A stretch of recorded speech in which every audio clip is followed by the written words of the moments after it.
Welcome to portfolio management again. एक question पहले मैं आपको डिक्टेट करवाऊंगा जो आरटीपी में आया था। थोड़ा अलग टाइप का क्वेश्चन है, इतना बड़ा क्वेश्चन, लेकिन डरने की जरूरत नहीं है, बहुत इजी है। स्टार्ट। क्वेश्चन पहले लिख लेंगे, इसका सोर्स आरटीपी है। Following data is related to company X. Following data is related to company X, market index and treasury bond for the current year and last 4 years. For the current year and last 4 years. 6 columns draw करना है, जैसा screen पे आपको दिख रहा है। Year, company x में 2 column draw करना। Average share price P, dividend per share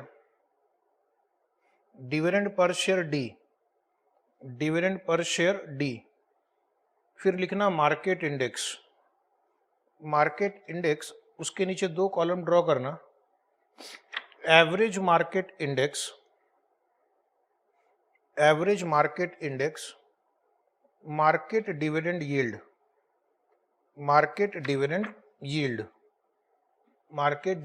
yield और एक लास्ट कॉलम में लिखना रिटर्न ऑन ट्रेजरी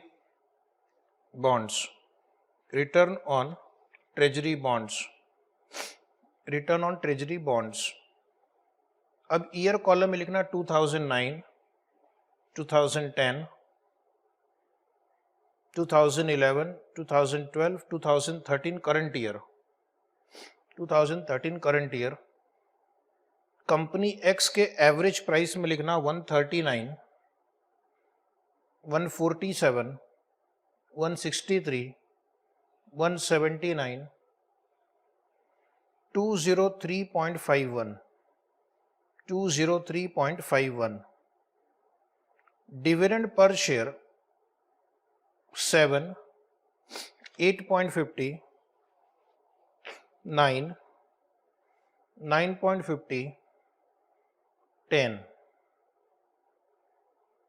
उसके बाद market index, average market index लिखना 1300, 1495, 1520, 1640, 1768। Market dividend yield 3%, 5%, 5.5%, 4.75%, 5.5%। और रिटर्न ऑन ट्रेजरी बॉन्ड मतलब रिस्क फ्री रेट है 7%, 9%, 8%, 8% एंड 8%। ओके। क्वेश्चन क्या है? With the above data estimate the beta of company x share. With the above data estimate the beta of company x share. तो आपको beta find out करना है और जो data दिया गया उसके हिसाब से आपको ये फॉर्मूला यूज करना। हमेशा देखो डेस्टिनेशन ध्यान में रखो और फिर मिसिंग फिगर सर्च करो। ये कंपनी एक्स है, इसका हम एक एक्सपेक्टेड रिटर्न निकाल लेंगे जो डेटा दिया गया उससे, इक्वल टू आर एफ। ये आपको लास्ट कॉलम आर एफ का है प्लस बीटा, और इन कॉलम्स को यूज करके आपको आर एम निकालना है माइनस आर एफ। तो मैं आपको एक थिंकिंग प्रोसेस बता रहा हूं कि हमें बीटा निकालना है इस इक्वेशन से। मतलब मुझे शेयर का एक्सपेक्टेड रिटर्न क्या है वो निकालना होगा, शेयर का या मार्केट इंडेक्स रिटर्न क्या है वो निकालना होगा और risk free rate of return निकालना होगा। Is it right? तो हम स्टॉक का एक्सपेक्टेड रिटर्न कैसे निकालेंगे? ये देखिए 2009 में प्राइस 139 है, डिविडेंड 7 है। 2010 में प्राइस 147 है, डिविडेंड 8.50 है। तो क्या हम 2010 का रिटर्न निकाल सकते हैं? 2010 का रिटर्न होगा dividend plus P1 minus P0 upon P0। इस तरह से आपको ये 4 सालों का इंडिविजुअल ईयर का रिटर्न निकल जाएगा। Is it right? 4 सालों का रिटर्न निकल जाएगा।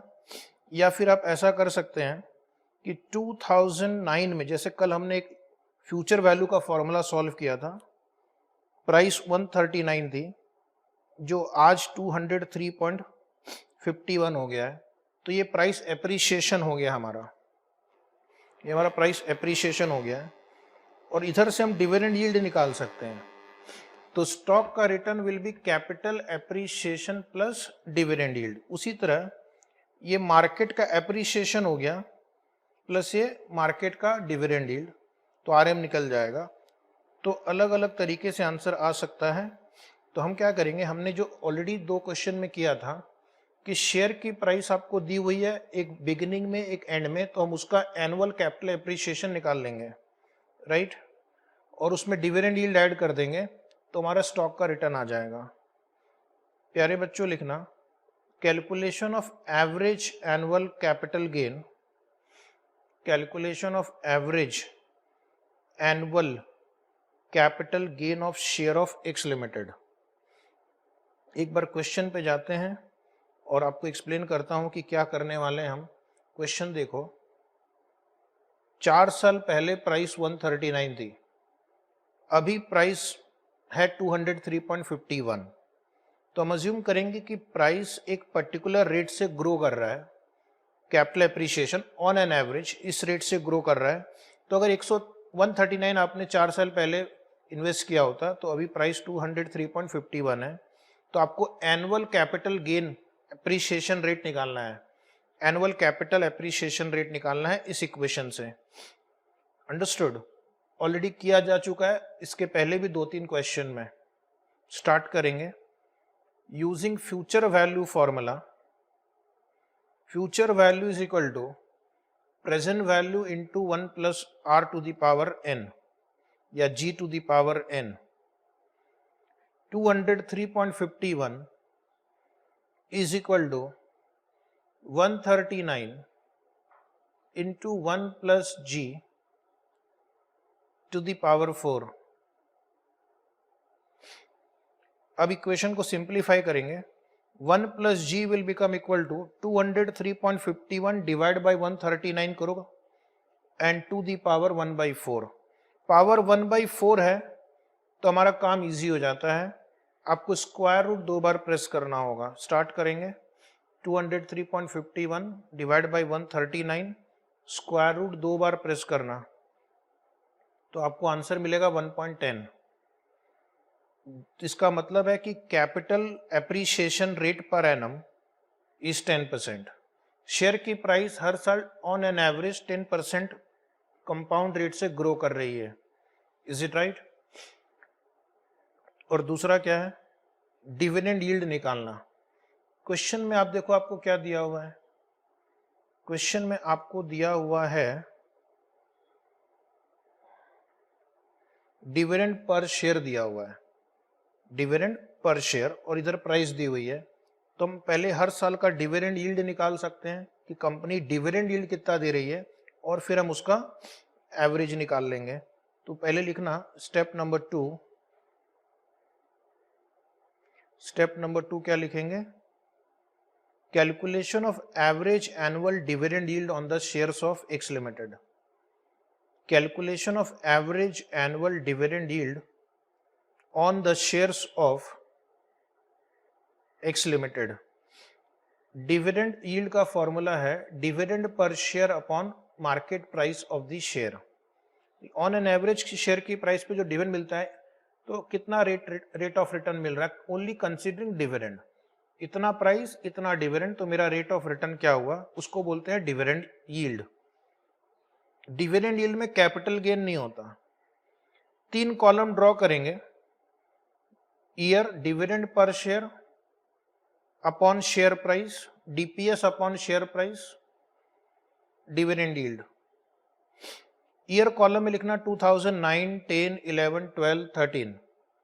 क्वेश्चन सामने रखना, पहले साल का डिविडेंड यील्ड होगा 7/139 इंटू 100, 5.04%, 8.50 अपॉन 147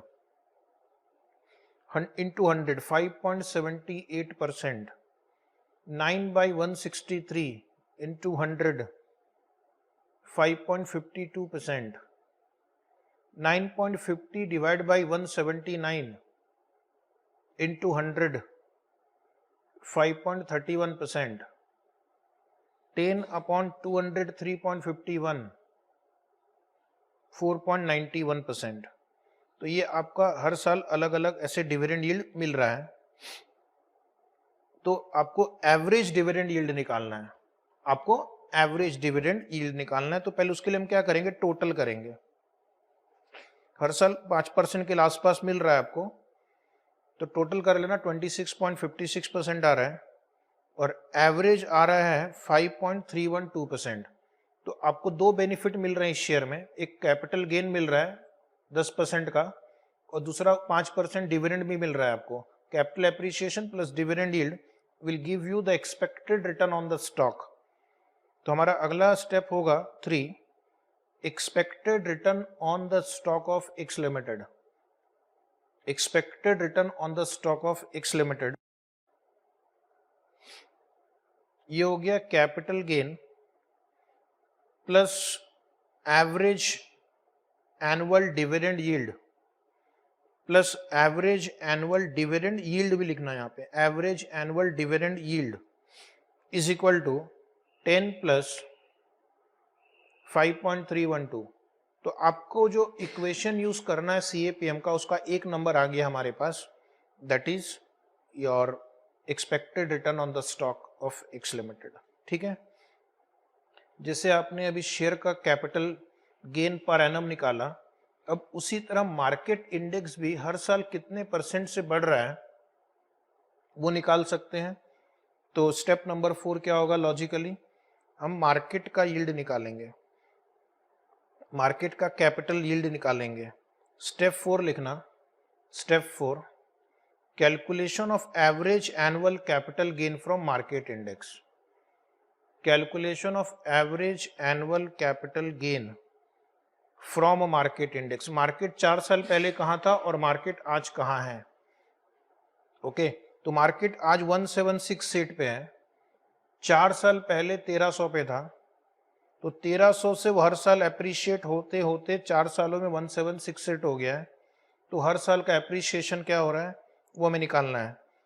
तो इक्वेशन लिखेंगे 1768 today is equal to 1300 into 1 plus ji to the power 4। ये आपको capital gain appreciation per annum निकालना है, उसका ये जी लिखा हमने, उसको सॉल्व करना। 1 plus G will become equal to 1768 divide by 1300 करो, और पावर आपको 1/4 लेना है, तो क्या करना है, 2 बार स्क्वायर रूट प्रेस करना। 1768 डिवाइड बाई 1300 इक्वल टू 2 बार स्क्वायर रूट, टिक टिक, तो कितना आ रहा है, करीब 8% दिख रहा है, 1.07999029, उसको 8 कर दो।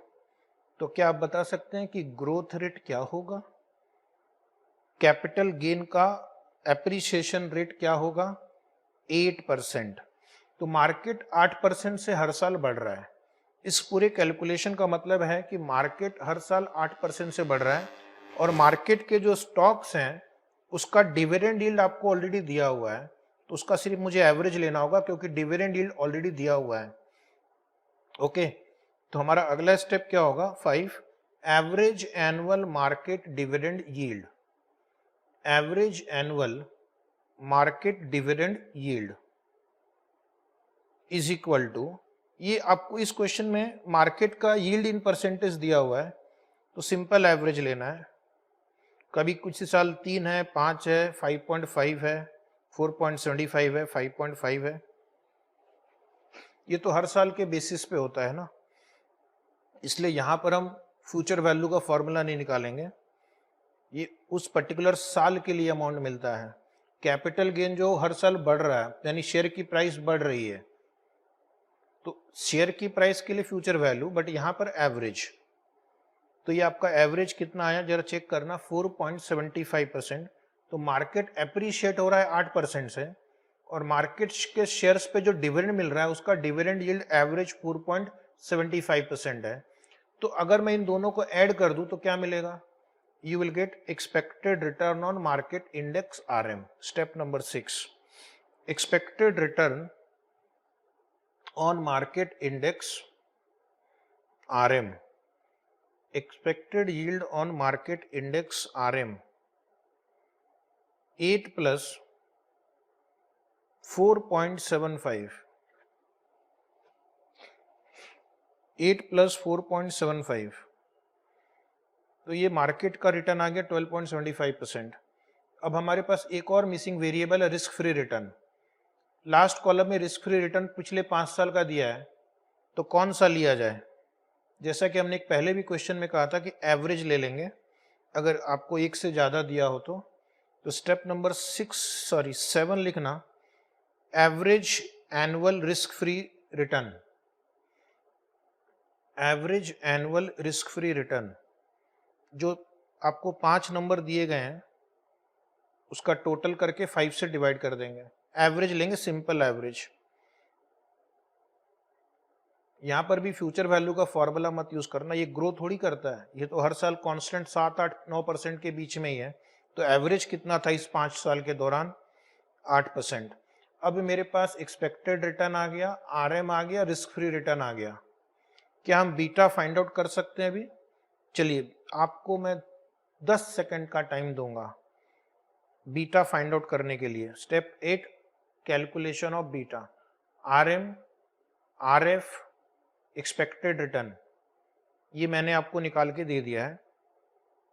सॉल्व फॉर बीटा, ट्राई करेंगे, स्टूडेंट्स ट्राई करेगा बीटा निकालने का, ट्राई करो क्या आंसर आया। पहले इक्वेशन लिख लेना, expected return as per CAPM equal to, expected return as per CAPM equal to RF plus beta into RM minus RF। 15.312 equal to 8 plus beta into 12.75 minus 8,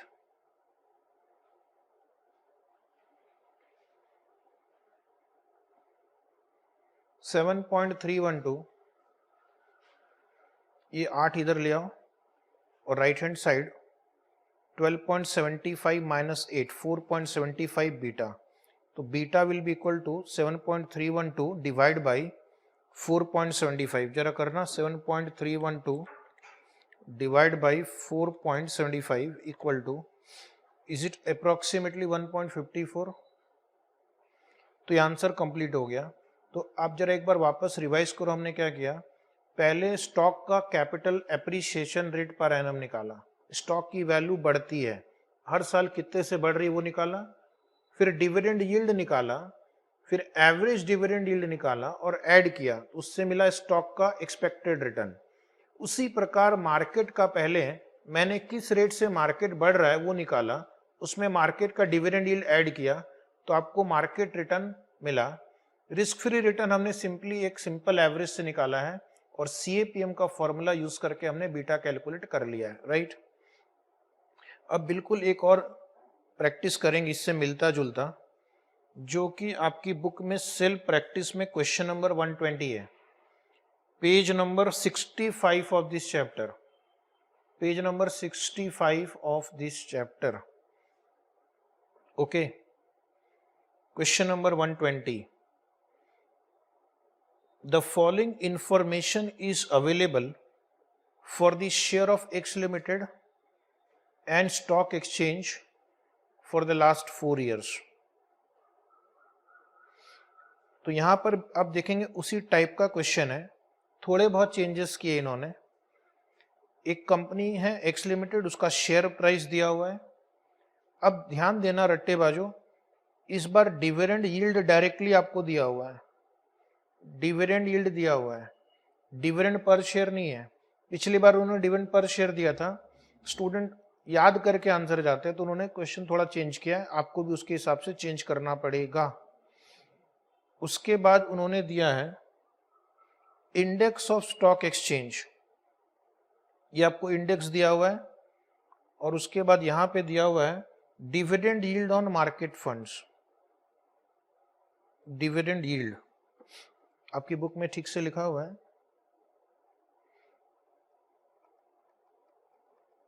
dividend yield on market funds, और last column में return from government securities.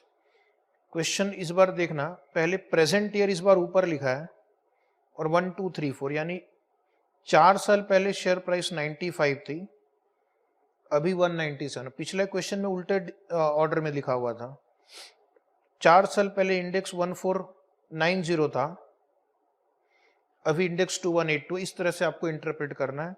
तो फिर से पहले आपको capital appreciation rate on stock निकालना है, average dividend yield निकालना है, इसको ऐड करेंगे, स्टॉक का रिटर्न मिलेगा, मार्केट का आपको एप्रिसिएशन निकालना है, और मार्केट के डिविडेंड का एवरेज लेना है, इन दोनों को ऐड करेंगे तो आपको मिलेगा मार्केट रिटर्न। गवर्नमेंट सिक्योरिटी का आप एवरेज निकाल लेना, और उसके बाद मिल जाएगा आरएफ। फिर इक्वेशन सॉल्व करेंगे, तो आपको मिल जाएगा beta.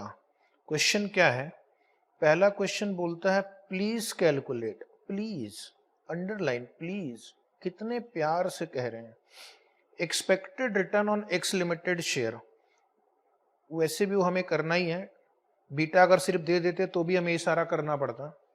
Expected return on market index, ये भी हमें करना ही है, रिस्क फ्री रिटर्न ये भी हमें करना ही है, और बीटा। अगर सिर्फ बीटा भी पूछेंगे तो भी आपको 4 स्टेप करने ही पड़ेंगे। तो आप समझ सकते हैं इस क्वेश्चन का वेट कितना होगा, करीब 8 मार्क्स। सभी आंसर के लिए 2 मार्क्स शायद एलोकेट किए जाएंगे। तो हम क्या करेंगे, बिल्कुल पिछले क्वेश्चन की तरह पहले लिखेंगे step 1, calculation of average annual capital gain of share of X limited. एक प्रैक्टिस और कर लेते हैं, अगर इस टाइप का क्वेश्चन आया तो कैसे करना है आपको। तो future value is equal to PV into 1 plus ji to the power N. अब इस क्वेश्चन में जो पहला नंबर आज का है और जो लास्ट वाला नंबर वो 4 साल पहले का है, ठीक है। तो 197 equal to 95 into 1 plus ji to the power 4। 1 plus g क्या होगा, 197 divide by 95 to the power 1 by 4। Calculator पे 197 divide by 195 divide by 95 equal to 2 बार स्क्वायर रूट। कैलकुलेटर पे आंसर कुछ 1.20 आ रहा है। तो इसका मतलब है कि capital gain per annum on the stock of X limited is 20%। Stock 20% per annum के रेट से अप्रिशिएट हो रहा है स्टॉक की प्राइस, और उस पर डिविडेंड भी मिल रहा है। तो हमारा जो टोटल रिटर्न होगा वो dividend yield plus capital gain yield होगा। यहां तक हो गया। स्टेप 2 लिखना, calculation of average annual dividend yield, calculation of average annual dividend yield on shares of X Limited, on shares of X Limited, average yield percentage equal to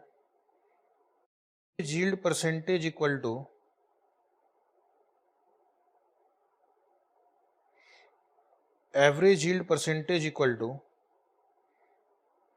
10 plus 12 plus 8 plus 10 plus 10 divide by 5। 5 figure है तो 5 से divide करेंगे। तो आप check करना, आपका average yield 10% आ रहा है, कैपिटल एप्रिसिएशन हो रहा है कितने से 20 से, और हर साल 10% डिविडेंड मिल रहा है, तो टोटल आपको 20% एप्रिसिएशन और 10% डिविडेंड मिल रहा है। यानी ये शेयर अगर आप बाई करेंगे तो आपको 30% आपको रिटर्न मिलने की उम्मीद है। एक्सपेक्टेड रिटर्न कितना हो गया, मान लो आज खरीदा, पास डेटा देखकर लग रहा है कि 20% से शेयर की वैल्यू बढ़ेगी और 10% डिविडेंड यील्ड मिल रहा है, तो 30% रिटर्न हुआ ना। स्टेप 3 क्या लिखेंगे, expected return on stock of X limited. Expected return on stock of X limited equal to capital gain per annum plus average annual dividend yield, plus average annual dividend yield. Capital gain हमने step 1 में निकाला 20, dividend yield निकाला 10, तो आपका stock का expected return आ रहा है 30%। जो ये शेयर बाई करता है उसको उम्मीद है कि मुझे 20% प्राइस एप्रिसिएशन मिलेगा और 10% डिविडेंड मिलेगा मेरे इन्वेस्टमेंट पे। समझ में आ गया। अब हमारा अगला स्टेप क्या होगा, हमें बीटा निकालना है, तो उसके लिए आपको एक्सपेक्टेड रिटर्न, मार्केट रिटर्न और रिस्क फ्री रिटर्न चाहिए। एक और काम करते हैं, सेम कैलकुलेशन मार्केट इंडेक्स के लिए भी करेंगे। तो लिखना calculation of average annual capital gain, calculation of average annual capital gain G from market index, from market index. तो आज मार्केट इंडेक्स कितने पे है, 2180। 4 साल पहले कितने पे था, 1490 पे, into 1 plus ji to the power 4। ये नंबर ग्रो हो रहा है, इसलिए इसके लिए हम ये ग्रोथ वाला फॉर्मूला यूज कर रहे हैं। तो 1 plus G will be equal to 2180 divide by 1490 to the power 4। अब एग्जाम में टाइम कम रहे तो आप डायरेक्टली इस लाइन से स्टार्ट कर सकते हैं, ठीक है, 1 प्लस जी, या डायरेक्टली जी लिखना हो तो -1 भी कर सकते हैं। यहाँ पे प्रैक्टिस हो जाए तो उसके बाद आप एक स्टेप में आंसर लिख सकते हैं, g equal to 2180 upon 1490 to the power 1/4 -1। मुझे कोई दिक्कत नहीं है, एक्सेप्टेबल है। लेकिन जैसा मैंने कहा कि अपने सीए फाइनल में बहुत सारे स्टूडेंट्स का मैथ्स थोड़ा वीक हो सकता है, तो हमें सबको साथ लेकर धीरे धीरे चलना है। भले 1-2 सेकंड ज़्यादा लग जाए, लेकिन आंसर सही आ गया और आपको समझ में आ गया तो मेरा पर्पस सर्व हुआ। तो 1 plus G equal to, calculator उठाओ, 2180 डिवाइड बाई 1490 इक्वल टू करना, फिर 2 बार स्क्वायर रूट, 1/4 रहा तो 2 बार स्क्वायर रूट, 4th रूट निकालना है। तो ग्रोथ की वैल्यू आएगी या कैपिटल गेन की एप्रिसिएशन रेट आएगी 10% per annum, 10% per annum. Market 10% से हर साल बढ़ रहा है। अगर मार्केट में इन्वेस्ट करेंगे तो 10% एप्रिसिएशन मिलेगा, और मार्केट के जो स्टॉक्स हैं उनका एवरेज डिविडेंड यील्ड भी पर एनम दिया हुआ है। अब हम पिछले 5 साल का एवरेज डिविडेंड यील्ड निकालेंगे ऑन मार्केट इंडेक्स। प्यारे बच्चों लिखो step 5, average annual market dividend yield, average annual market dividend yield. Question में जो आपको एक लास्ट सेकंड कॉलम दिया हुआ है मार्केट डिविडेंड यील्ड का है, लिखो 16 plus 15 plus 16 plus 10 plus 18 divide by 5। Average निकालने की कोशिश करें तो 15 आ रहा है। तो मार्केट में इन्वेस्ट करेंगे तो 2 फायदे होंगे, एक तो आपको एप्रिसिएशन मिलेगा 10% का और डिविडेंड यील्ड मिलेगा 15। तो आपका total return on market portfolio कितना आएगा, 10 प्लस 15 25। लिखो expected return on market index, expected return on market index RM is equal to 10 plus 15 capital yield plus dividend yield 25%। हो गया। क्वेश्चन बिल्कुल सेम था, सिर्फ थोड़ा सा प्रेजेंटेशन अलग था। डिविडेंड पर शेयर दिया था, यहाँ डिविडेंड यील्ड दिया है। वहां पे लास्ट ईयर से लेकर करंट ईयर तक डेटा दिया था, इस बार करंट ईयर पहले दिया, लास्ट ईयर बाद में। तो इतनी छोटी छोटी चीजें वो एग्जाम में चेंज करते रहेंगे, आपको ठीक करते रहना है। Step 7, average annual risk free return.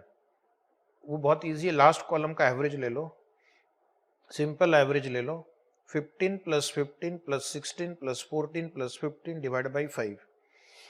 तो ये आपको ऑन एन एवरेज हर साल 15% risk free rate of return मिल रहा है। अब मैं आपसे एक सवाल पूछूंगा, step 8, calculation of beta.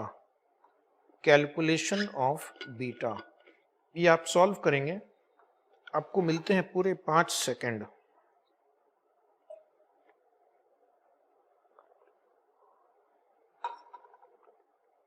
Time over.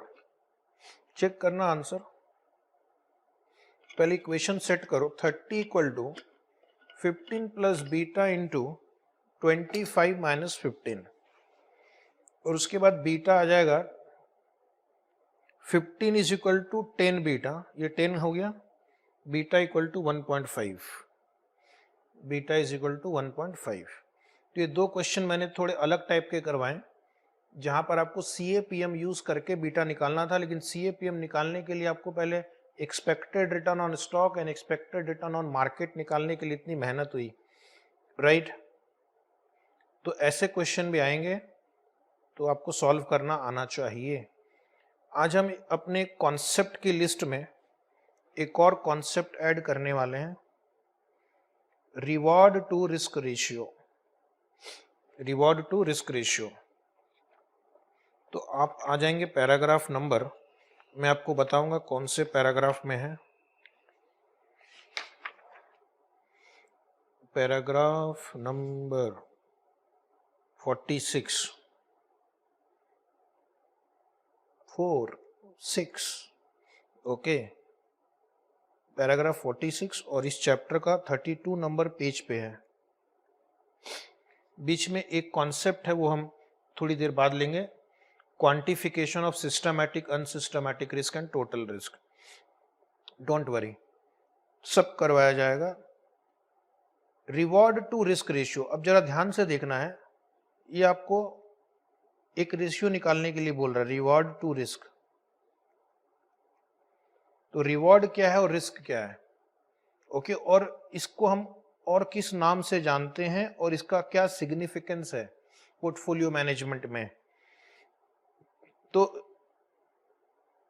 इसको एक और नाम से जाना जाता है सिक्योरिटी मार्केट लाइन का slope, slope of security market line. Reward to risk ratio is also known as slope of security market line. ठीक है, अब हम देखते हैं कि एग्जैक्टली ये क्या होता है और इसको कैसे कैलकुलेट करते हैं। It is the excess return over and above risk free return पर unit of risk measured in terms of beta. अब मैं एक इक्वेशन लिखने जा रहा हूं जिससे आपको समझ में आ जाएगा। ये स्टॉक का रिटर्न है, ये रिस्क फ्री रिटर्न है, और इसको हम डिवाइड कर रहे हैं बीटा से। अब न्यूमरेटर में क्या लिखा हुआ है, न्यूमरेटर में जो लिखा है वो है excess return over and above risk free return, R minus RF। मतलब आपका अगर स्टॉक का रिटर्न 15 है और रिस्क फ्री रिटर्न 5 है, तो रिस्क फ्री रिटर्न की तुलना में स्टॉक से हमें कितना ज्यादा मिल रहा है, 10, 15 माइनस 5, तो excess return over and above risk free return divide by beta. Suppose beta है 2, सपोज बीटा है 2, तो हमें 10 डिवाइड बाई 2 5, 5 का मतलब है कि एक बीटा के लिए 5% आपको रिटर्न मिलता है। Excess return over and above risk free return पर यूनिट ऑफ बीटा। तो अगर आप एक बीटा रिस्क लेते हैं तो उसकी कितनी कीमत मिलती है आपको, एक्सेस 5% रिटर्न। ठीक है, इसको बोलते हैं रिवॉर्ड। तो यहाँ पे रिवॉर्ड क्या है मेरा, रिवॉर्ड है 15 माइनस 5 दैट इज 10%, और उसके लिए रिस्क क्या लिया हमने, बीटा। यहाँ पे रिस्क किसमें मेजर हो रहा है, बीटा के टर्म्स में। Risk is measured here in terms of beta that is 2, okay. तो 10 divide by 2, 5 return for 1 unit of beta, that is called reward to risk ratio. फिर एक स्टूडेंट पूछेगा कि इसको स्लोप ऑफ SML क्यों कहते हैं, तो थोड़ी देर के लिए मत लिखो, सिर्फ समझने की कोशिश करोगे। आपने स्लोप ऑफ अ लाइन सुना होगा मैथ्स में, मैथ्स की जब क्लासेस होती थी तो आपने स्लोप ऑफ लाइन सुना होगा, ठीक है। ये रिस्क फ्री रिटर्न यहाँ पे, और एक्सिस में हमने बीटा लिखा, बीटा यहाँ पे 0 है। अगर बीटा 1 है तो रिटर्न कितना होगा? सपोज ये रिटर्न होगा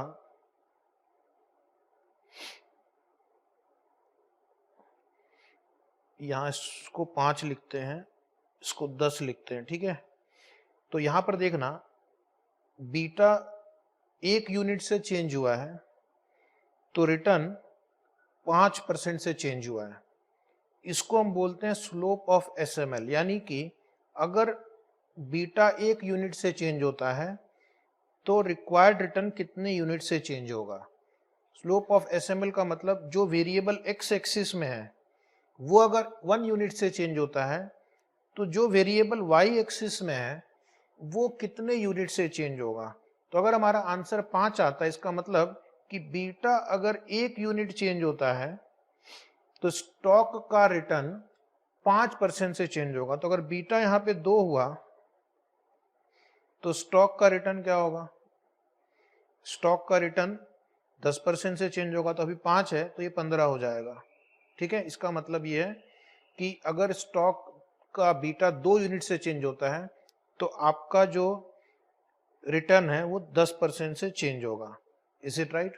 so that is called in statistics slope of a line, कि अगर जो हम एक्स एक्सिस में जिस वेरिएबल को हमने लिखा है वो 1 यूनिट से चेंज होता है तो जो वेरिएबल हमने वाई एक्सिस में लिखा है वो कितने यूनिट से चेंज होगा।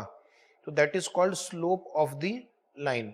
तो सिक्योरिटी मार्केट लाइन का जो स्लोप होता है उसकी कैलकुलेशन अगर कोई आपसे पूछे तो कैसे करेंगे? आर माइनस एफ, क्योंकि ये हमारा चेंज है और बीटा 1 यूनिट से चेंज हुआ, डिवाइड बाई बीटा। तो अगर बीटा पहले 0 था और वहां से 1 हो गया तो हमारा आंसर पहले केस में यहाँ पे होगा 10 - 5 बाई 1, दैट इज 5। और अगर बीटा 0 से 2 हो गया मान लो, तो आपका रिटर्न चेंज हुआ है 15 - 5 डिवाइड बाई 2, तो आंसर 5। तो हर वक्त आप पाएंगे कि आपका आंसर 5 ही आएगा। यानी ये जो लाइन जो चेंज हो रही है, ये जो इसका जो चेंज होने का जो ये स्पीड है वो है कि अगर 1 यूनिट चेंज होगा बीटा तो रिटर्न 5 यूनिट से चेंज होगा। That is called slope of the line. Okay,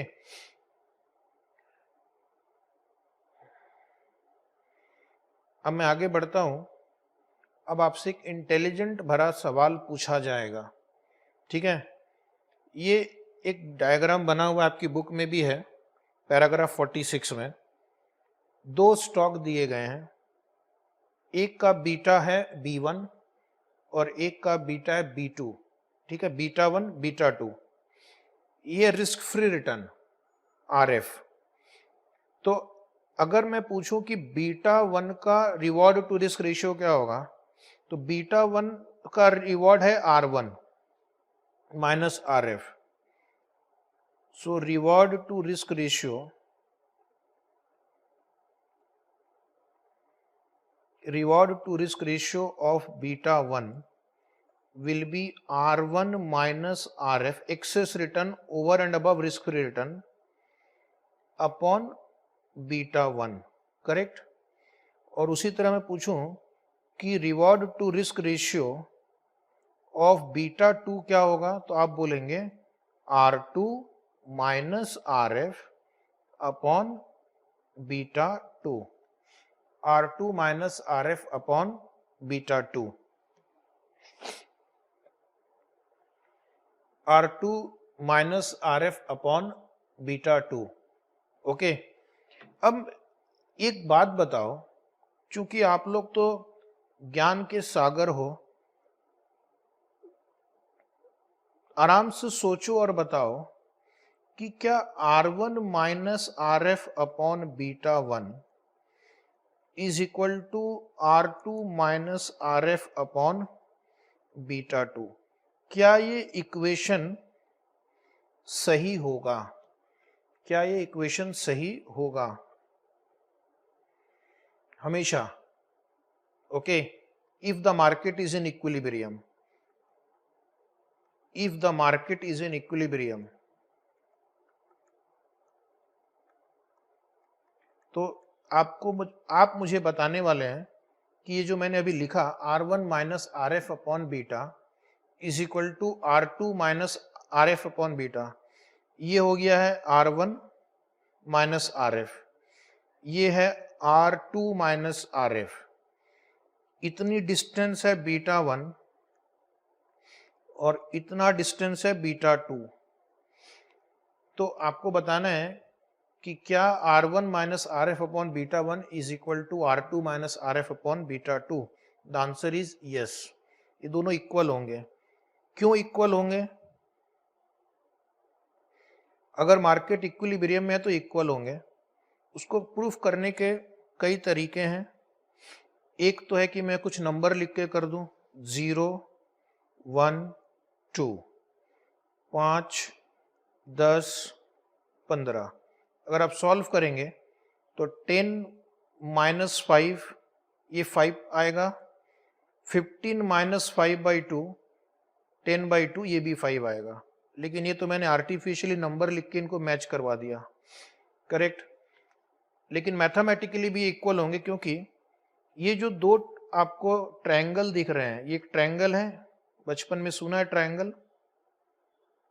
बोलो ना, सुना है कि नहीं ज्योमेट्री की क्लासेस में? ये एक ट्रायंगल है और ये एक और बड़ा ट्रायंगल है जिसको मैं भी ड्रॉ कर रहा हूं, बाहर से बड़ा ट्रायंगल है। दोनों ट्रायंगल का सोर्स एक ही है, मतलब एक ही एंगल से वो ओरिजिनेट हो रहा है, ठीक है।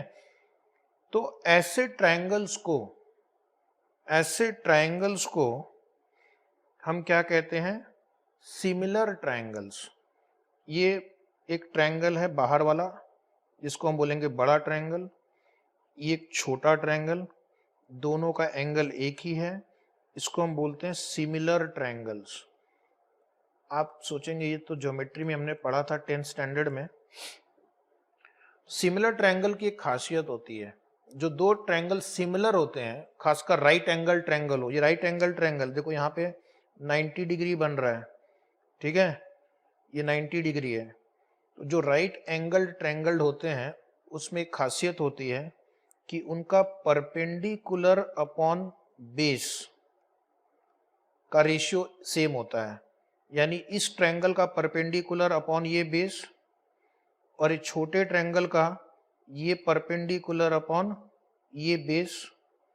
तो आपको लगता नहीं कि मैथमेटिकली ये इक्वल होंगे? स्कूल्स में पढ़ाया जाता है ये सब। अगर मैं परपेंडिकुलर और बड़ा ट्रायंगल देखूं तो ये R2 माइनस आर एफ है और बेस है बीटा 2।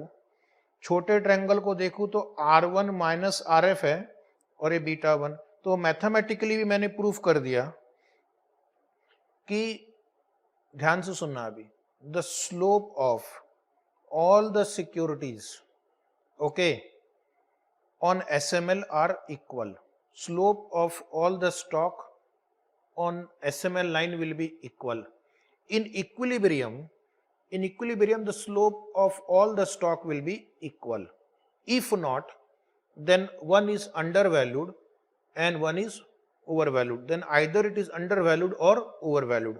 अगर किसी स्टॉक का reward to risk ratio equilibrium के से ज्यादा आ रहा है तो इसका मतलब वो अंडर वैल्यूड है।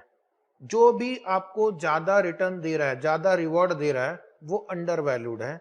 और अगर reward to risk ratio of a stock is less than equilibrium, इसका मतलब है वो ओवर वैल्यूड है। तो पहले मैं एक दो लाइन आपको और आपकी बुक से रीड करवा दूं। तो आज आपको आपकी फॉर्मूला बुक में एक और फॉर्मूला लिखना है, reward to risk ratio expected return minus risk free return upon beta.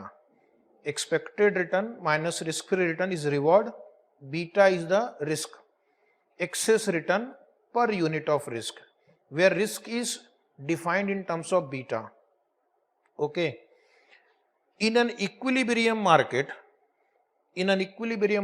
the reward to risk ratio should be same for all the securities. ये आप लिख लो, in an equilibrium market, the reward to risk ratio will be same for all the securities. यानी क्या? यानी expected return of security 1 minus risk free return, last में लिखा हुआ है, पैराग्राफ 46 के लास्ट में लिखा हुआ है, expected return of A minus risk free return upon beta of A must be equal to expected return of B minus risk free return upon beta of B. Okay, in other words the reward to risk ratio must be same for all the assets in the market. तो 2-3 बातें बस यहाँ पे important है. एक तो है कि what is the reward to risk ratio, expected return minus risk free return upon beta. It is also called slope of SML, यानी कि 1 यूनिट बीटा चेंज होता है तो रिटर्न कितने % से चेंज होता है. In equilibrium market reward to risk ratio of all the securities will be equal. If not equal, then the security may be overpriced or underpriced. Okay? अब मैं आपको 2 लाइन लिखवाऊंगा, वहीं पर आसपास छोटे फॉन्ट में लिख लो. If reward to risk ratio of a security is greater than equilibrium reward to risk ratio, the security is underpriced. कल भी हमने बताया था ना, expected return is more than required return, security is under priced. तो अगर जो भी स्टॉक आपको जितना चाहिए उससे ज्यादा रिटर्न दे रहा है तो वो अंडर प्राइस्ड है. If reward to risk ratio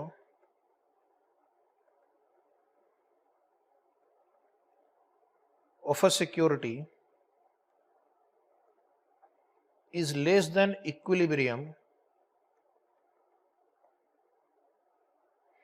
reward to risk ratio,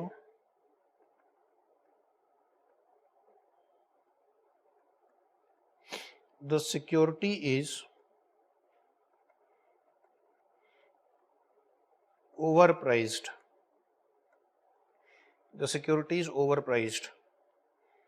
तो हमने ओवर प्राइस्ड और अंडर प्राइस सिक्योरिटी निकालने के अब तक 3 नियम देख लिए. एक पहला था कि हम इक्विलिब्रियम प्राइस को मार्केट प्राइस से कंपेयर करेंगे, दूसरा था एक्सपेक्टेड रिटर्न को रिक्वायर्ड रिटर्न से कंपेयर करेंगे, और अभी तीसरा हमने देखा reward to risk ratio of a security को equilibrium reward to risk ratio से कंपेयर करेंगे, और उसके हिसाब से हम आइडेंटिफाई कर सकते हैं कि स्टॉक ओवर वैल्यूड है या अंडर वैल्यूड है. ओके,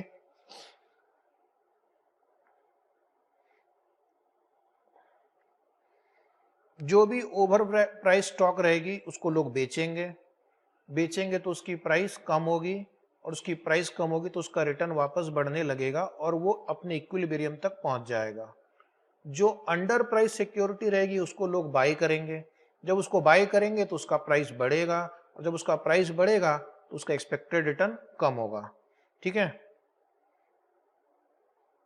सेम एप्लीकेशन जो आपने कल एक्सपेक्टेड वर्सेस रिक्वायर्ड में देखा था, आज वही application reward to risk ratio versus equilibrium reward to risk ratio के साथ अप्लाई करना है. वैसे एक बात बता दूं, एग्जाम में ये बहुत ज्यादा नहीं पूछा जाता है. Question number 49, the following information in respect of security A and S. 2 stock दिए गए आपको, नीचे देखना 3 कॉलम है, एक सिक्योरिटी का नाम लिखा हुआ AS, बीटा दिया हुआ है 1.8 1.6, और ये एक्सपेक्टेड रिटर्न दिया है इन्होंने 22 एंड 20.40. क्वेश्चन कहता है कि if risk free rate is 7%, are these securities correctly priced? If risk-free rate is 7%, are these securities correctly priced? And second question है, what would the risk-free rate has to be? What would the risk-free rate has to be if they are correctly priced? What would the risk-free rate has to be if they are correctly priced? तो पहले तो मैं आपको मौका दूंगा ये बताने का कि क्या ये सिक्योरिटी करेक्टली प्राइस्ड है। अभी आपने पहला मेथड सीखा था equilibrium price versus current market price. क्या इस क्वेश्चन में इक्विलिब्रियम प्राइस निकाल सकते हैं आप? नहीं, करंट प्राइस नहीं दिया हुआ है तो उस मेथड से नहीं होगा। दूसरा है expected return versus required return. अभी एक्सपेक्टेड रिटर्न दिया हुआ है आपको, रिक्वायर्ड रिटर्न निकालने के लिए आपको चाहिए R F plus beta into R M minus R F. ध्यान से सुनना, रिक्वायर्ड रिटर्न निकालने के लिए आपको लगेगा R F plus beta into R M minus R F. तो आप बोलेंगे आर एफ दिया हुआ है, बीटा दिया हुआ है और दो स्टॉक दिए गए हैं, तो हम साइमल्टेनियस इक्वेशन यूज करके आर एम निकाल सकते हैं। Is it right? आप आर एम निकाल सकते हो ना? या आप बोलेंगे कि यहाँ 22 लिख के हम आर एम निकाल सकते हैं। लेकिन प्यारे स्टूडेंट, अगर आप 22 लिखकर आर एम निकालोगे और फिर 20.40 लिख के आर एम निकालोगे तो आपको एक डिफिकल्ट सिचुएशन क्रिएट हो जाएगी आपके लिए। दो आर एम आएंगे, क्योंकि आप सॉल्व करके देखना घर पे, इस इक्वेशन से आर एम अलग आएगा, इस इक्वेशन से आर एम अलग आएगा। अलग अलग आर एम तो हो नहीं सकता। मार्केट पोर्टफोलियो का रिटर्न तो सबके लिए सेम होगा ना, वैसे घर पे ट्राई करना। दूसरी बात कि अगर आप ये इक्वेशन लेकर आर एम निकालते हैं, ये इक्वेशन तो किसका है? रिक्वायर्ड रिटर्न का। आपने यहाँ पे यूज क्या किया है? Expected return. यानी आप मान के चल रहे हैं, प्रॉब्लम में सॉल्व करने के पहले आप मान के चल रहे हैं कि स्टॉक करेक्टली प्राइस्ड है। तो फिर क्वेश्चन का तो बंटाधार हो गया। आपने तो अज्यूम ही कर लिया कि स्टॉक करेक्टली प्राइस्ड है। अगर आप उस इक्वेशन को लिखकर आरएम निकालने की कोशिश करते हैं और उसके बाद रिक्वायर्ड रिटर्न निकालने की कोशिश करते हैं, तो आपका रिक्वायर्ड रिटर्न और एक्सपेक्टेड रिटर्न सेम ही आएगा ना। अगर आप इक्वेशन से आरएम निकालोगे तो वही तो टेस्ट करना है हमें। तो ये सीएपीएम के इक्वेशन से नहीं हो पाएगा, क्योंकि आरएम नहीं दिया हुआ है और आरएम आप निकालने की कोशिश करेंगे तो आप घर पे ट्राई करना, दो अलग अलग आंसर आएगा आपके लिए। दो अलग आंसर नहीं हो सकते। तो चलिए हम क्या करेंगे अब। तो अब हमारे पास एक तीसरा रास्ता है जो अभी हमने देखा कि reward to risk ratio of two stock should be equal, if not then they are not correctly priced. तो हम क्या करेंगे, हम पहले लिखेंगे रिवॉर्ड टू रिस्क रेशियो। यहां पर मैं सीएपीएम भी अप्लाई अभी नहीं कर सकता, आरएम मिसिंग है, प्राइस को कंपेयर नहीं कर सकता, प्राइस नहीं दी हुई है।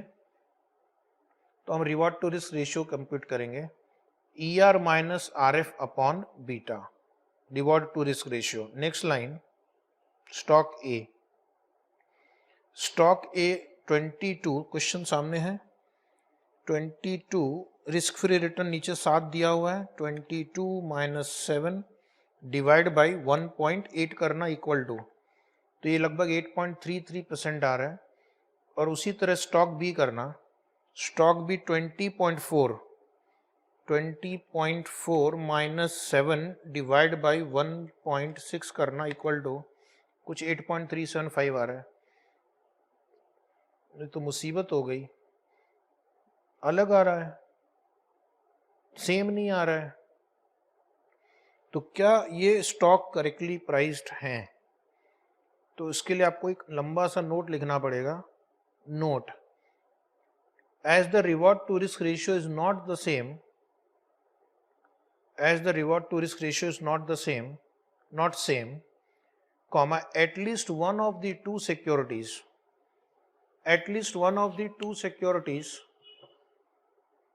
is not correctly priced. at least one of the two securities is not correctly priced. At least one of the two securities is not correctly priced. मैं at least क्यों लिख रहा हूं? हो सकता है कि एक सही हो और एक गलत हो, या हो सकता है दोनों ही गलत हो, बिकॉज हमारे पास equilibrium reward to risk ratio नहीं दिया हुआ है, इसलिए मैंने एक नोट लिखा है, in the absence of information about market return, in the absence of information about market return, we cannot say which one is not correctly priced. We cannot say which one is not correctly priced. We cannot say which one is not correctly priced. Okay.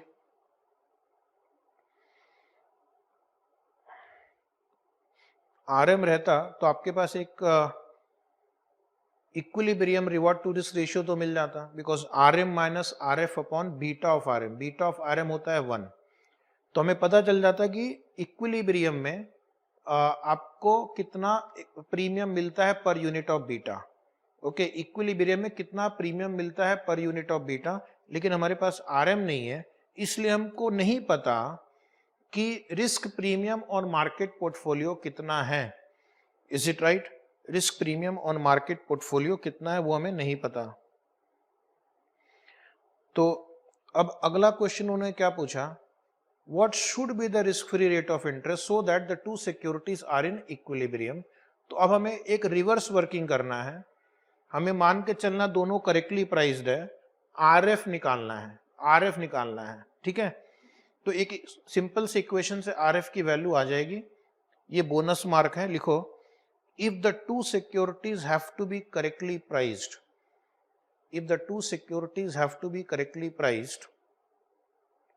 their reward to risk ratio must be equal. अगर दो stock को correctly price होना है तो उनका reward to risk ratio must be equal under security market line. तो हम एक इक्वेशन लिखेंगे नीचे, reward to risk ratio of A is equal to reward to risk ratio of B. Reward to risk ratio of A is equal to reward to risk ratio of B. Okay, फिर एक equation लिखना, E R A minus R F upon beta A is equal to E are. इस question में security का नाम S है, तो आप चाहे तो यहां पे एस लिख सकते हैं, E R S minus R F upon beta S. Okay, 22 minus R F, 22 minus R F upon 1.8 is equal to 20.4 minus RF upon 1.6. 20.4 minus RF upon 1.6.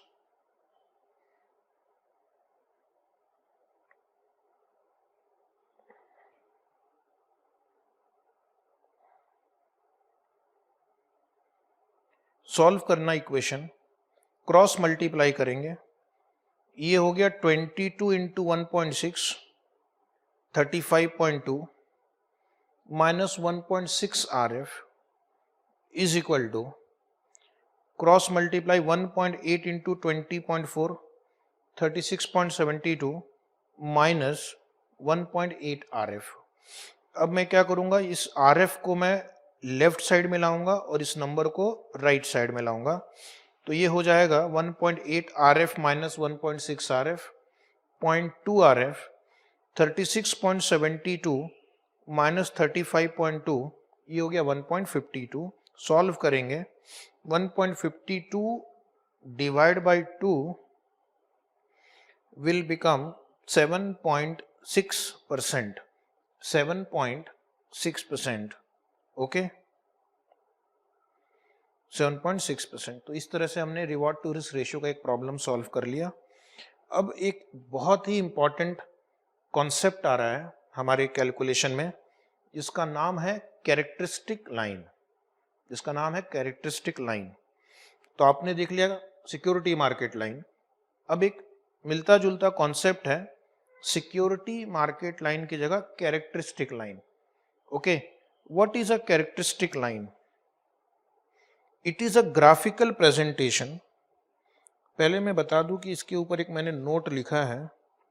Sir कहाँ लिखा है, हमें तो नहीं दिख रहा। तो आप पैराग्राफ 53 पे आ जाओ। ठीक है, पैरा 53, 4-5 पेज आगे जाओ,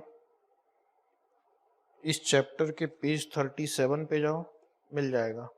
ठीक है, अब आगे लिखो मत, सुनो समझो। What is a characteristic line? It's a graphical presentation of relationship between required return of the stock and the market rate of return. तो आप देख रहे हैं मैंने राइट साइड में एक डायग्राम ड्रॉ किया है, अभी पूरा नहीं है। एक्स एक्सिस पे मैंने RM लिखा है और वाई एक्सिस पे मैंने स्टॉक का रिटर्न लिखा है। स्टॉक का नाम हम देंगे जे, RJ मतलब रिटर्न ऑन स्टॉक जे, आप कुछ भी नाम दे सकते हो। और एक लाइन ड्रॉ करते हैं। अब ये लाइन कैसे ड्रॉ करते हैं? हम कई सालों तक, बहुत सालों तक, 5-10 सालों तक हम ऑब्जर्व करेंगे कि जब मार्केट का रिटर्न, मान लो मार्केट का रिटर्न यहाँ पे 10 है, तो स्टॉक का रिटर्न कितना था? सपोज 8। फिर मार्केट का रिटर्न 11 हुआ, तो स्टॉक का रिटर्न कितना हुआ? इस तरह से कई सालों तक मार्केट स्टॉक का जो ऑब्जर्वेशन वो आप ऐसे प्लॉट करते जाएंगे। हो सकता है आपको एग्जाम में 10-12 साल का डेटा दिया जाए, तो एक लाइन ड्रॉ करना और फिर एक line of best fit draw करना है। लाइन ऑफ बेस्ट फिट मतलब एक ऐसी लाइन जो most of the point cross करे या एकदम नजदीक से, आधा आधा इधर उधर, that is called line of best fit. Okay, तो इस लाइन को हम एक नाम देंगे कैरेक्टरिस्टिक लाइन। तो अब आप धीरे धीरे समझना स्टार्ट करोगे कि characteristic line shows the relationship between market return and return on a stock J observed over a period of time. That is what will be the return on stock given the market return. Okay, तो इसको हम बोलते हैं regression analysis. कहीं पे आपको लिखा रहेगा रिग्रेशन वर्ड, जो आप स्टैटिस्टिक्स में सीखते हैं, लेकिन फिलहाल हमें इतना स्टैटिस्टिक्स में घुसने की जरूरत नहीं है। जितना बस चाहिए कैरेक्टरिस्टिक लाइन से रिलेटेड इंफॉर्मेशन उतना समझेंगे। एक बार वापस पढ़ते हैं। It is the graphical presentation of the relationship between required rate of return and the market rate of return.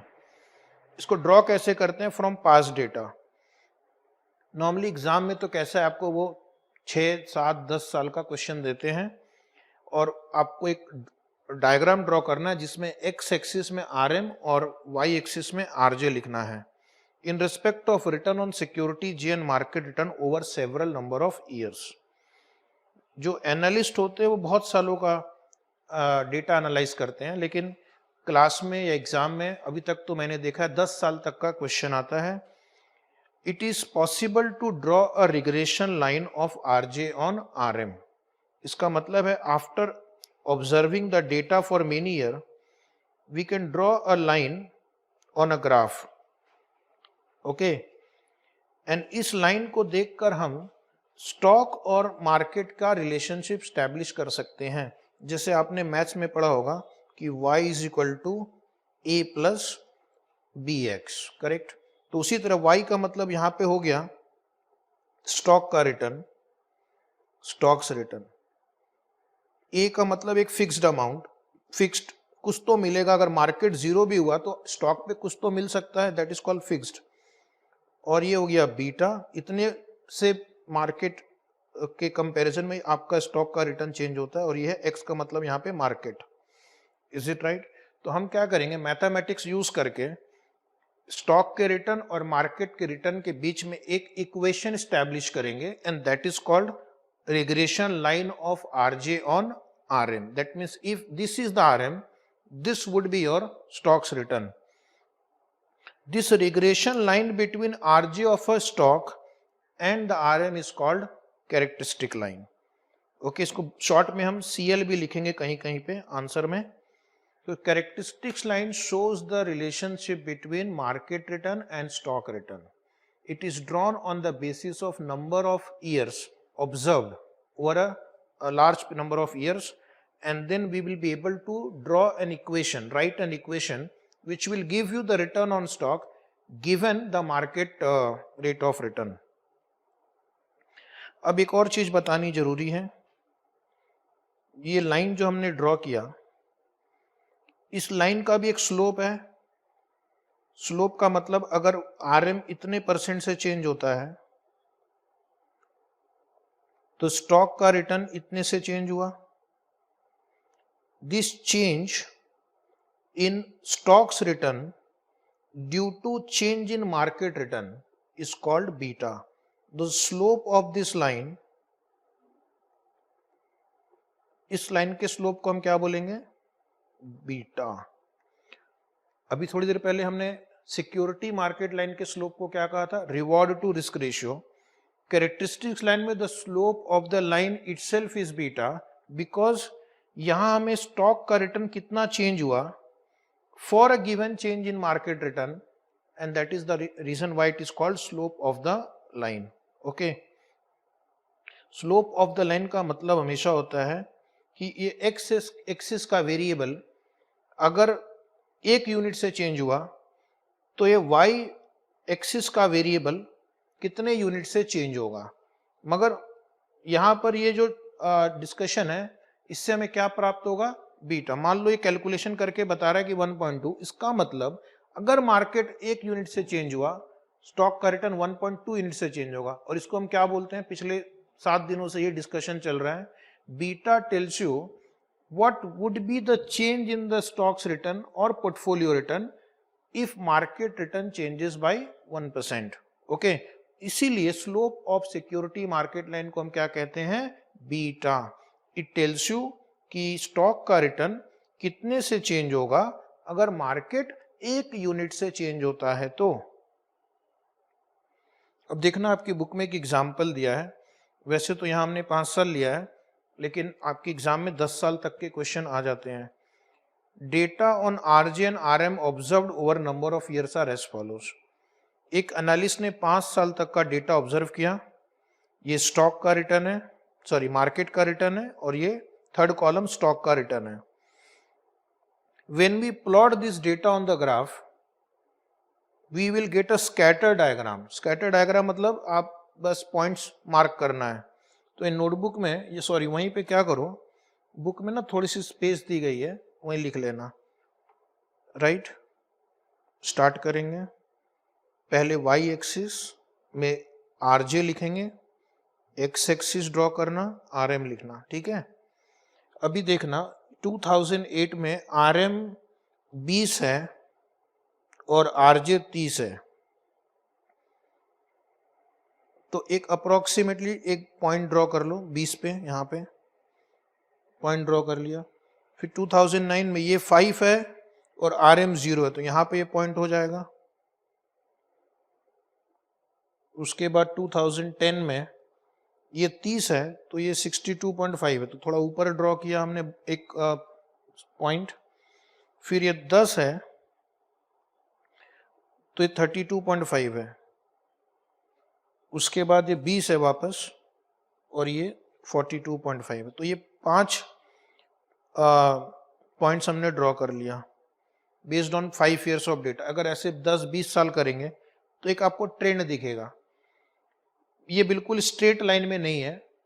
बिल्कुल स्ट्रेट लाइन में क्यों नहीं? क्योंकि स्टॉक का रिटर्न सिर्फ मार्केट के रिटर्न द्वारा अफेक्ट नहीं होता है. स्टॉक का return residual factors, other factors, firm specific factors की वजह से भी अफेक्ट होता है.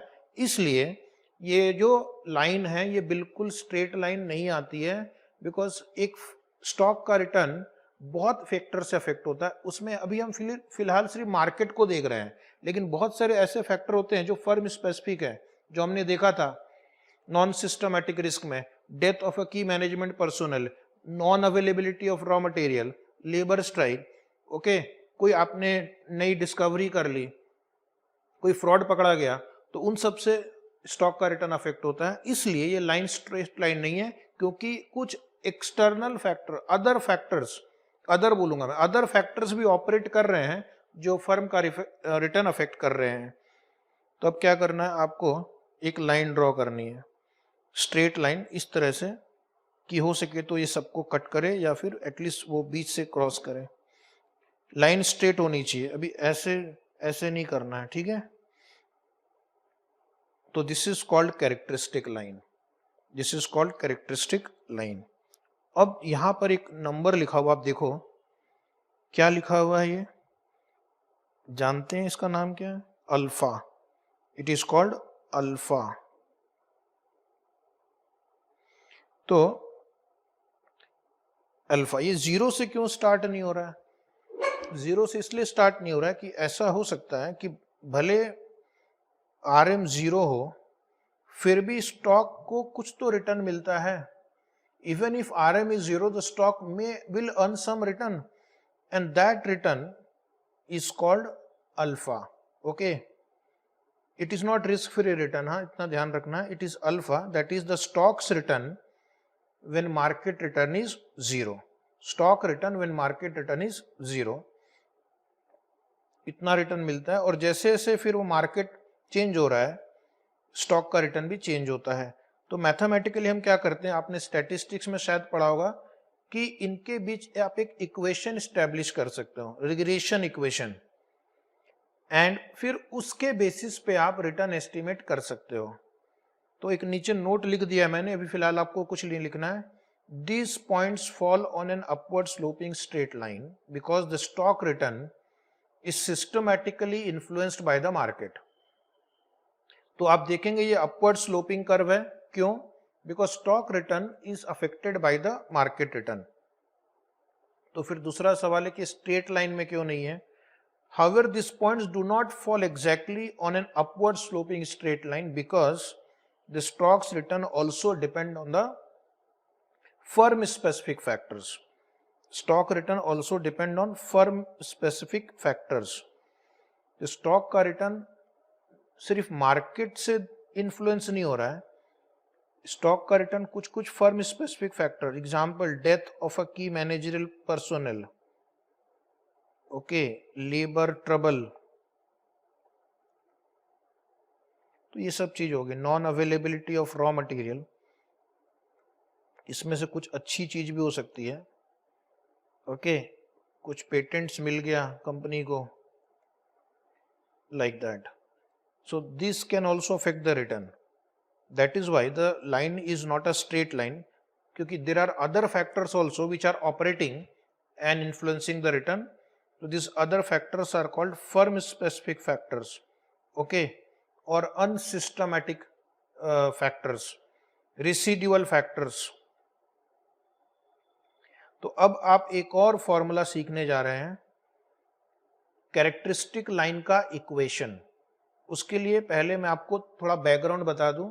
अगर मार्केट का रिटर्न जीरो हो तब भी आपने देखा स्टॉक का कुछ रिटर्न हो सकता है, इसलिए वो जो लाइन है वो एक जीरो से स्टार्ट नहीं हो रही है, ऊपर या नीचे से स्टार्ट हो सकती है। अगर ऊपर से स्टार्ट हो रही है मतलब पॉजिटिव रिटर्न है, और हो सकता है नेगेटिव से भी स्टार्ट हो, इसका मतलब आपका अगर मार्केट रिटर्न जीरो तो स्टॉक का रिटर्न नेगेटिव हो सकता है। तो वो इंटरसेप्ट जहां वो लाइन स्टार्ट हो रही है वाई एक्सिस में, उस पॉइंट को हम बोलेंगे alpha. The intercept of characteristic line on vertical axis is denoted as alpha. तो यहां पर अल्फा है, इसका मतलब even if market return is zero, the stock will generate some return and that return is called alpha. Alpha can be negative also, यानी line ऐसे भी draw हो सकती थी डिपेंडिंग अपॉन द डेटा, जिसको भी हम सॉल्व करके अल्फा कैलकुलेट करना सीखेंगे, don't worry. The algebraic form of characteristic line is given by, इसको हम बोलते हैं इक्वेशन ऑफ कैरेक्टरिस्टिक लाइन।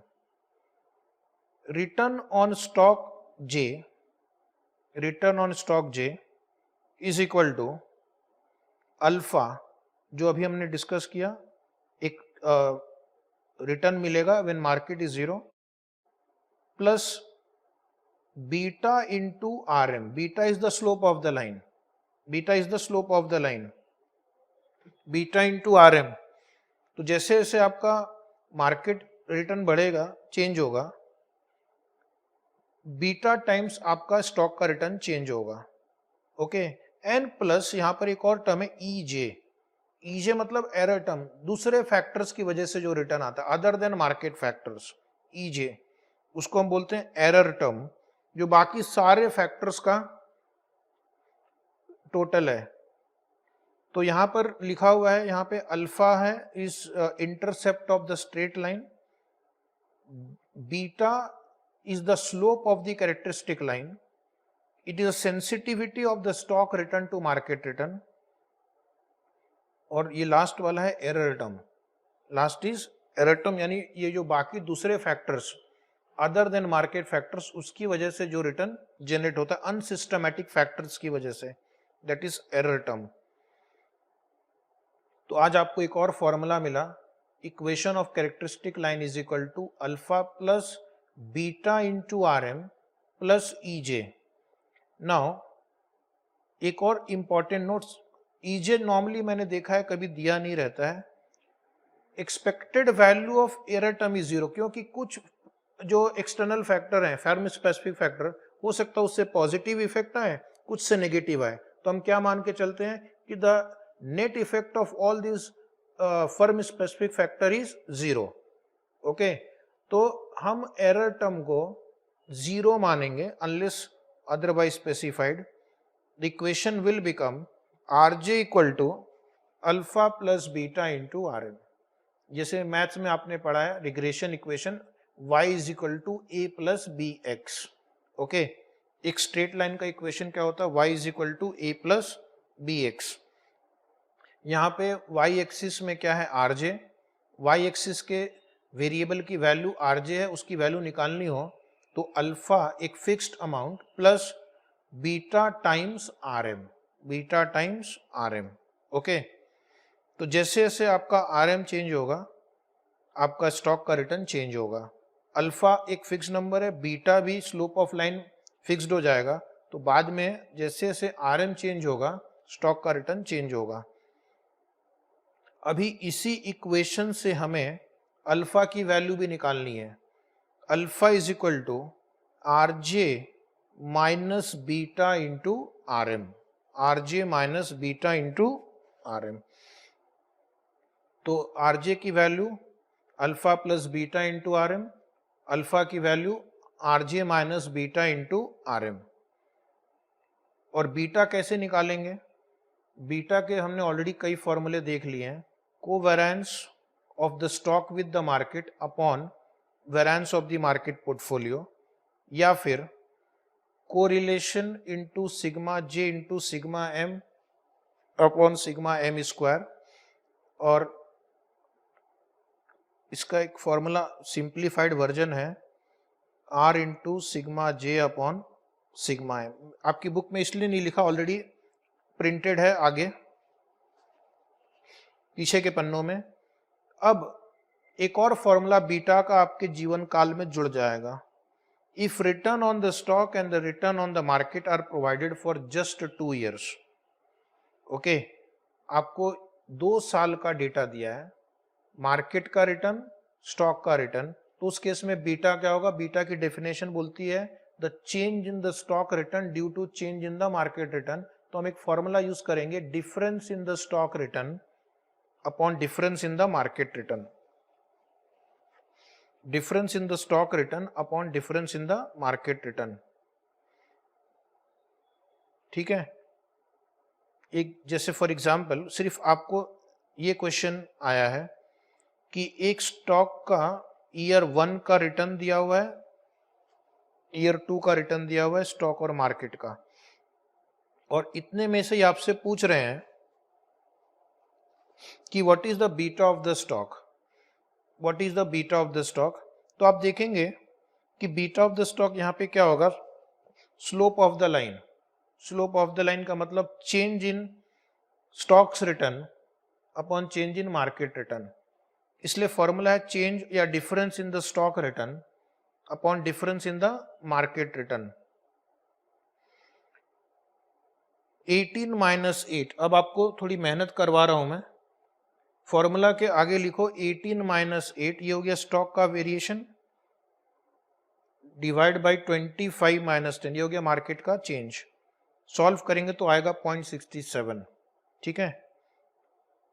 यानी मैं समझाने के लिए, अभी आपको नहीं लिखना है, ये हमारा डायग्राम है, ये कैरेक्टरिस्टिक लाइन है, ठीक है। पहले मार्केट का रिटर्न 10 था, तो स्टॉक का रिटर्न सपोज 8 था, फिर मार्केट का रिटर्न 25 हो गया, तो स्टॉक का रिटर्न 18 हो गया है, ठीक है।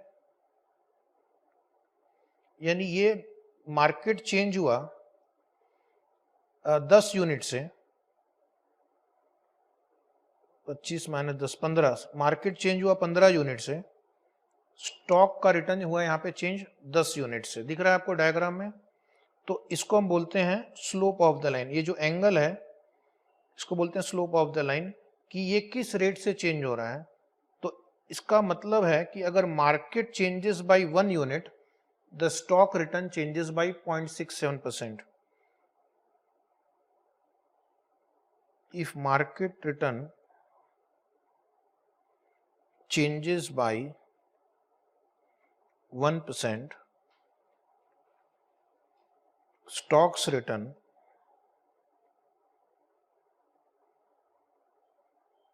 changes by 0.67%, and this is the definition of beta. Beta भी वही बोलता है, how much will the change in stock return be for 1 unit change in the market return.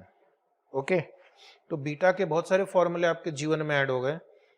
एक तो था कोवेरिएंस अपॉन वेरिएंस, फिर उसका expanded version R into sigma J into sigma M upon sigma M square, उसका simplified version R into sigma J upon sigma 1, और आज एक और ऐड हो गया difference in the stock return upon difference in market return. और जैसा कि मैंने कहा, अगर प्रोबेबिलिटी डिस्ट्रीब्यूशन दी रहेगी तो summation P into R J minus R J bar, याद है, summation P into R J minus R J bar into R M minus R M bar upon summation P R M minus R M bar square.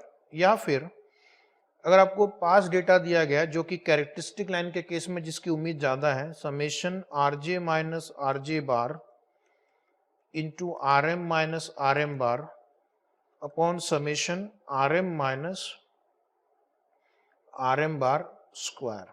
तो ये formula की इस्तेमाल ज़्यादा होगी characteristic line में, because usually past data दिया जाता है और उसके बेसिस पे आपको कैरेक्टरिस्टिक लाइन ड्रॉ करनी पड़ती है। बोलो ना हाँ या ना। तो काफ़ी लंबा सफ़र हो गया। एक क्वेश्चन मेरे मन में आ रहा है कि अगर वो पूछ ले, आज तक पूछा नहीं है लेकिन हमें पहले से तैयारी करके रखनी है, what is the difference between security market line and characteristic line. तो उसके लिए मैंने आपकी बुक में एक सुंदर सा टेबल ड्रॉ कर दिया है। सिक्योरिटी मार्केट लाइन मतलब CAPM, ओके। सो CAPM क्या रिप्रेजेंट करता है? It shows the relationship between return and risk, return and risk. आपको याद होगा सिक्योरिटी मार्केट लाइन में हमने वाई एक्सिस में रिटर्न लिखा और एक्स एक्सिस में risk in the form of beta लिखा है, where risk is measured in terms of beta or systematic risk. Characteristics line shows the relationship between, आज जो सीखा, y axis में return on the stock and x axis में return on the market, okay?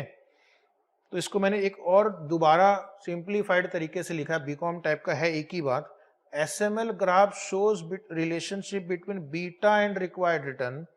Characteristics line shows time series of security return versus the market return, okay? ये है security market line SML। यहां हम लिखते हैं beta, यहां लिखते हैं रिक्वायर्ड रिटर्न।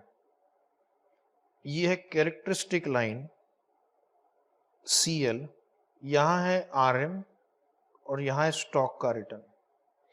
तो ये दोनों तो लगभग सेम है, लेकिन जो एक्स एक्सिस है वो बीटा है और उधर आरएम है। तीसरा क्या है, it is useful for estimating the expected return for a security relative to its beta. अगर आपको बीटा पता है तो आप उसका एक्सपेक्टेड या रिक्वायर्ड रिटर्न निकाल सकते हैं। सो एसएमएल में बीटा मालूम हो तो एक्सपेक्टेड रिटर्न निकलेगा, और कैरेक्टरिस्टिक लाइन में it is used to estimate beta and to determine how a security को relates to a market index return.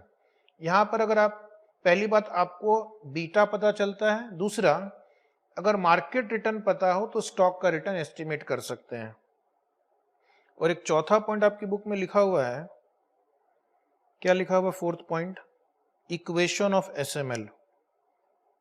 Equation of SML is RF plus beta into, लिख लो आप भी, आरएम माइनस आरएफ।